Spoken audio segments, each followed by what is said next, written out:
Now we got the other side of the aisle. We got Mr. Kevin Feige. Now, I pointed this out yesterday, but all of a sudden we got this info dump from Kevin Feige the day that the Ant-Man 2 reviews came in. Coinkydink? I think not. They definitely had that chambered because they probably thought, yep, this movie might get shit on by critics, and well, we're about to check that out after this and see where it's at when it comes to the Devil Fruit site.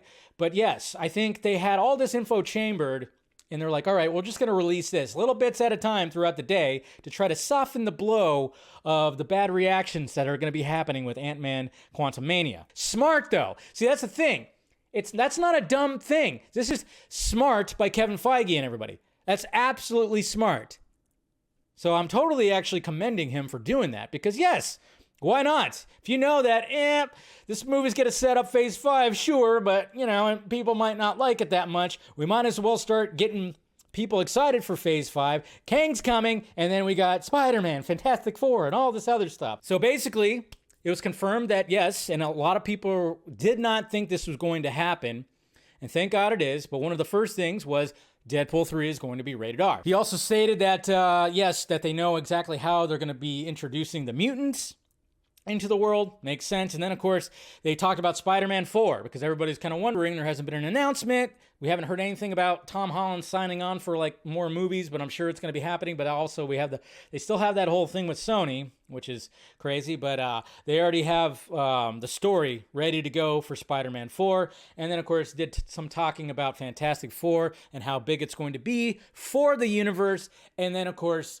that we'll be hearing more information about that soon. I don't know about casting, but I'm sure we're probably going to get that, come at least Comic-Con time or something, or I don't know, something like that. Kevin Feige says the Marvel's assembly of Captain Marvel, Miss Marvel, and Monica Rambeau is acting to the first Avengers movie. It's chilling-inducing. So he says it's chilling-inducing. That's what's going to be happening in the Marvels. He talked about Bucky Barnes will be the leader of the MCU's Thunderbolts team that's coming out, which is not going to have Ghost, I don't think, anymore. I don't know. Kevin Feige said the MCU's Mahershala Ali's Blade reboot is expected to begin filming in approximately 10 weeks, so hopefully they got that figured out because they had director struggles.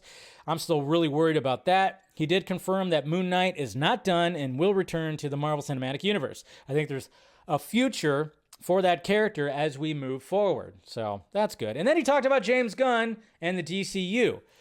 He said, I had Superman posters all over my walls in my childhood bedroom, and I went to work for the Donners because of Superman.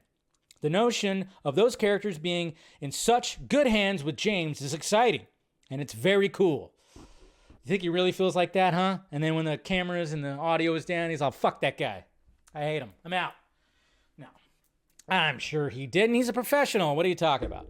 So yeah, so some kind words to say about James Gunn and the DCU. And he also said that says the pace for Disney Plus shows will change with the potential for fewer shows and more time between releases. Yes, we were bombarded by too many of these shows. Also, not enough money because they're struggling too. When it comes to these big budget TV shows that are locked into like a big cinematic universe, yeah, they're pretty expensive. They're expensive, and we all saw that, yes, Disney Plus has been losing some subs. They're going to be selling off stuff. Again, the whole streaming thing has become a problem. So, yes, naturally, it's like, all right, what works, what doesn't? Of course, we have like Secret Invasion, we have Daredevil, we have Ironheart, we got Loki Season 2. Those are going to be coming up, but they're going to be more spread out. And I think when it comes to, I'm glad that Armored Wars is actually going to be a movie as opposed to a TV show. They probably thought, yep, that's going to be cheaper because instead of doing 8 or 9 episodes of something where you have to have heavy visual effects and all this kind of stuff, it's like, why not just do like a 2-hour plus movie? So it makes sense. And then, of course, he talked about how the MCU is going to last for 80 years.